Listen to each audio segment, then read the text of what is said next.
bersama narasumber yang inspiratif, yang pastinya punya banyak insight menarik untuk dibagikan terkait pengalamannya dalam dunia investasi, di mana awalnya, tantangannya, sampai dengan strateginya.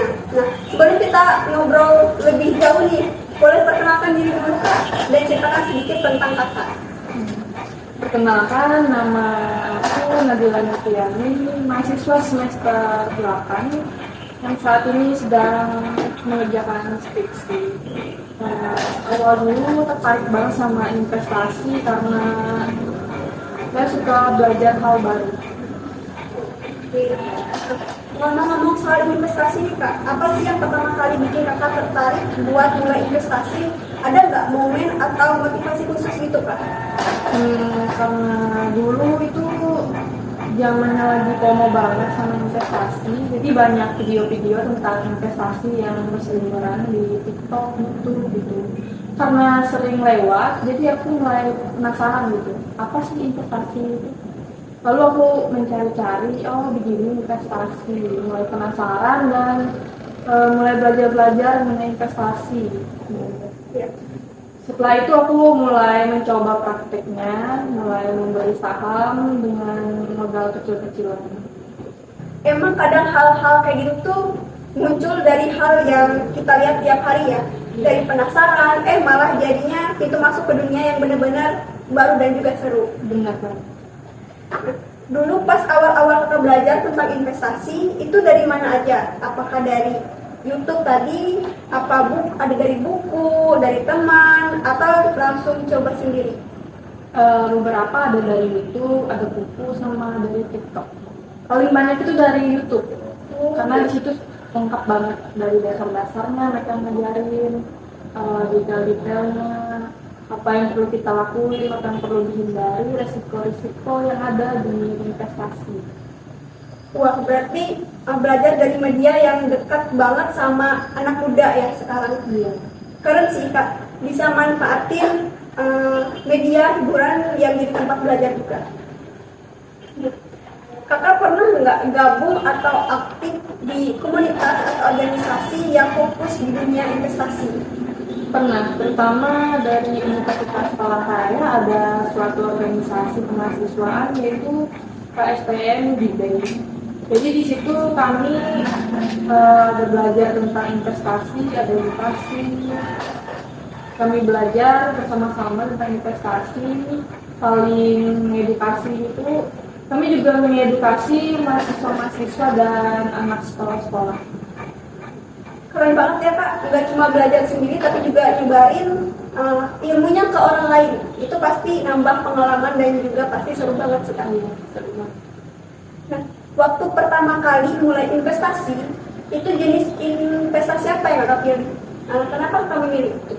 Jenis investasi yang aku pilih itu investasi saham. Jadi aku memilih itu karena cocok untuk pemula, ya, bisa dengan modal kecil. Contohnya dari 10.000 kita udah bisa investasi dengan membeli salah satu saham yang kita inginkan, karena ada aplikasi yang menaungi itu. Ya, saham itu sekarang kan makin terjangkau buat siapa aja.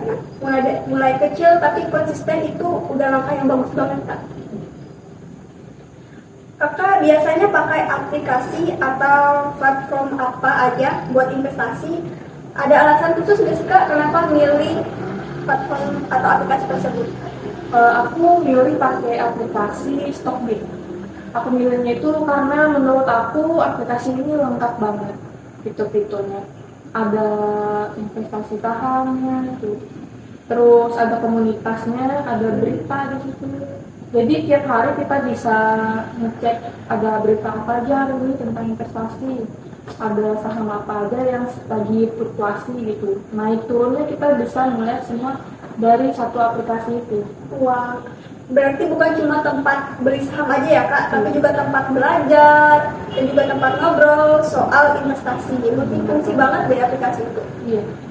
Nah, pas pertama kali terjun ke dunia investasi, Kakak pernah nggak mengalami kesulitan atau tantangan nggak? Pernah. Salah satunya karena FOMO sih. Jadi kan karena FOMO, saham ini lagi naik banget gitu, lagi banyak banget yang mau beli gitu. Coba deh beli juga, jadi aku yang mau beli gitu. Ternyata nggak bagus itu, nggak worth it buat dibeli. Jadinya nyesel gitu. Ya dari situ aku tahu kalau FOMO tuh nggak bagus banget gitu. Oke Kak, seiring waktu dan juga pengalaman Kakak selama berinvestasi, ada nggak sih strategi atau mindset yang paling berpengaruh menurut Kakak? Strategi sama mindset ya. Banyak banget strategi dan mindset yang aku dapetin selama berinvestasi, terutama yaitu belajar dari kesalahan dan untuk nggak pomo-pomongan berinvestasi. Misalnya saham ini lagi keren banget, kita nggak boleh langsung kayak mau beli gitu, jangan. Pokoknya kita harus riset dulu, ini worth it nggak dibeli, perusahaannya gimana, nyebarin dividennya lancar apa enggak per tahunnya gitu. Dari itu aku mulai dari investasi itu kita harus belajar banyak gitu. Apa yang perlu dihindari, risiko apa aja yang ada di dunia investasi gitu. Terus uang apa yang perlu kita gunakan di investasi. Hal itu yang paling paling wow banget yang aku tahu itu. Investasi itu nggak boleh pakai uang panas gitu. Kita pakai uang dingin. Uang dingin itu uangnya nggak kita pakai dalam waktu dekat. Contohnya kayak tabungan gitu. Tabungan kita pakai buat investasi gitu. Mindset yang aku dapetin kalau investasi itu nggak langsung jadi gitu, tapi dalam jangka waktu panjang.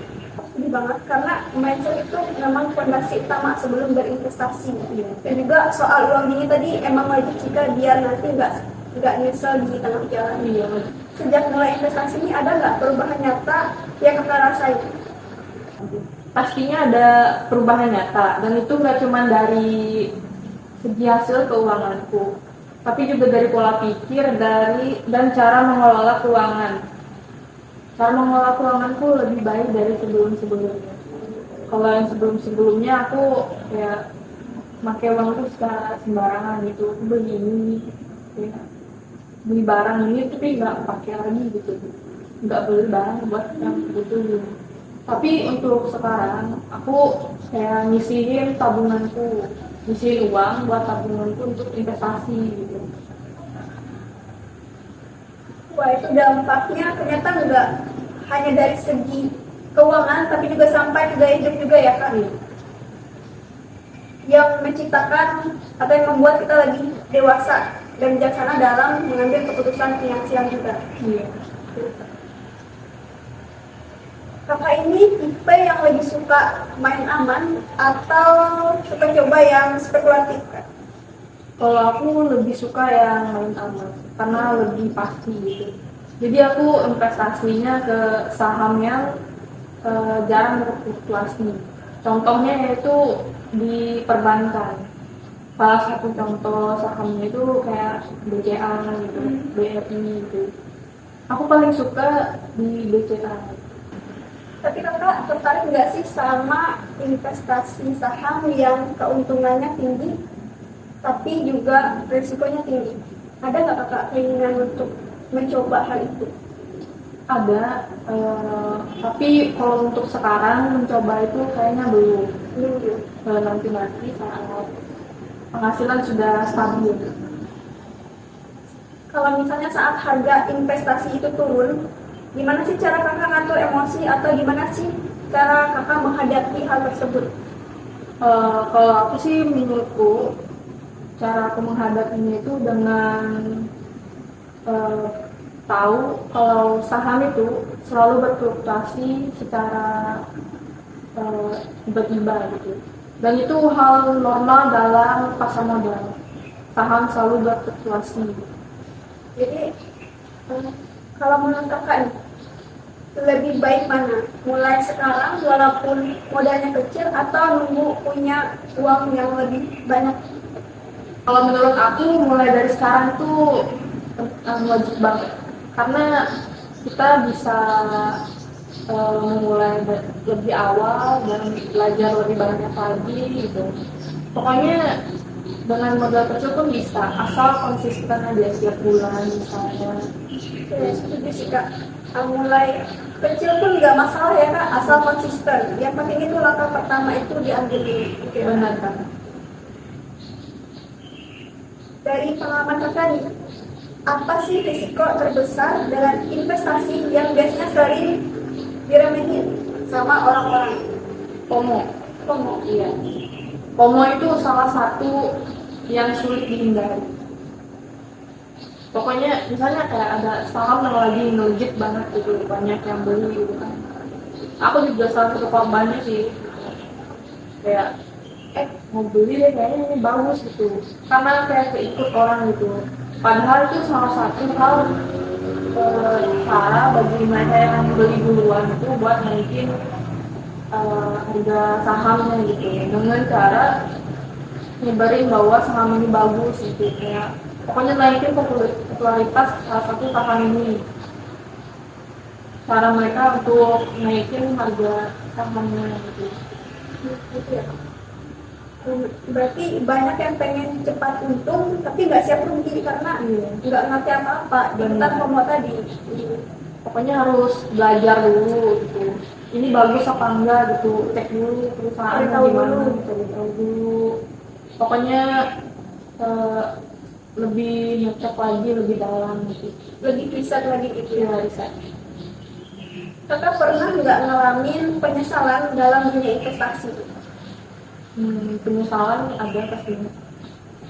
Salah satunya itu nyesel karena lambat masuk ke dunia investasi. Kayak baru tahu tuh, oh wow gitu. Penting Harus banget. iya penting banget. Karena dari modal kecil aja kita udah bisa investasi gitu. Dan ada lagi pernah banget aku kayak ada satu saham gitu tiba harganya pernah turun gitu, terus naik. Nah penyesalan itu aku lambat tahu pas harganya turun gitu kan. Aku lambat banget tahunya, jadi nggak sempat itu ngikut untuk investasi ke saham itu. Jadi pas dia udah harga naik, udah harga mahalnya, ya udah nggak bisa lagi gitu belinya. Wah itu pasti nyesek banget ya sih Kak. Iya. Tapi justru dari momen-momen kayak gitu itu kita jadi makin paham ritmenya pasar ya. Ya lebih aware lagi gitu. Kakak ada nggak sih rutinitas atau kayak hari-hari buat kakak cek investasi? Pastinya ada. Misalnya kayak penasaran banget hari ini saham apa yang lagi ngetrend gitu, saham apa yang lagi naik, terus saham apa yang lagi turun gitu. Berita-berita apa aja yang ngebuat mereka jadi naik. Itu yang aku penasaran biasanya kalau mau investasi. Ada nggak tokoh atau influencer finansial yang jadi panutan buat kakak? Ada. Salah satunya Raymond. Aku suka banget nonton dia, itu kayak penjelasan dia tuh kayak mind-blowing banget gitu. Mudah dimengerti, terus langsung ke intinya gitu penjelasan dia. Kayak ada terus bukti nyata itu langsung dilampirinnya, kayak ini saham ini tuh gini gitu dia, terus disampaikannya gimana saham ini gitu, perusahaannya apa gitu. Wah berarti Raymond itu memang inspiratif banget ya kak. Dari semua perjalanan investasi yang kakak udah laluin, pelajaran paling penting yang kakak dapat itu apa menurut kakak? Salah satu itu penting banget, yang sering aku dengar juga dari influencer investasi yang lain. Nah itu penting banget memulai investasi dari kita masa muda, karena untuk tabungan kita semasa tua gitu, itu worth it banget. Benar banget sih kak. Jadi makin awal mulai itu makin panjang juga waktu yang kita punya untuk nikmatin hasilnya nanti. Iya. Nah terakhir nih kak, kalau ada yang baru mulai investasi, saran dari kakak apa nih biar mereka nggak salah langkah dari awal? Lebih ke banyak belajar dan jangan FOMO. Pokoknya banyak belajarin apa resiko perlu dihindari, apa-apa aja yang perlu dilakuin pas investasi. Terus kapan mulai beli sahamnya, dan kapan juga untuk menjual saham itu penting banget. Terus yang paling penting itu ngecek saham ini worth it apa enggak, kejelasan saham ini apakah ada, itu perusahaan itu lancar apa enggak ngasih dividennya. Itu sih yang paling penting. Buat kakak nih sukses terus ya perjalanan investasinya. Semoga makin banyak juga yang terinspirasi dari cerita kakak tadi. Buat teman-teman juga dengerin, jangan takut mulai dari hal kecil. Mulai dari hal kecil, yang penting konsisten. Dan juga terima kasih buat teman-teman yang udah nonton. Bye. Bye.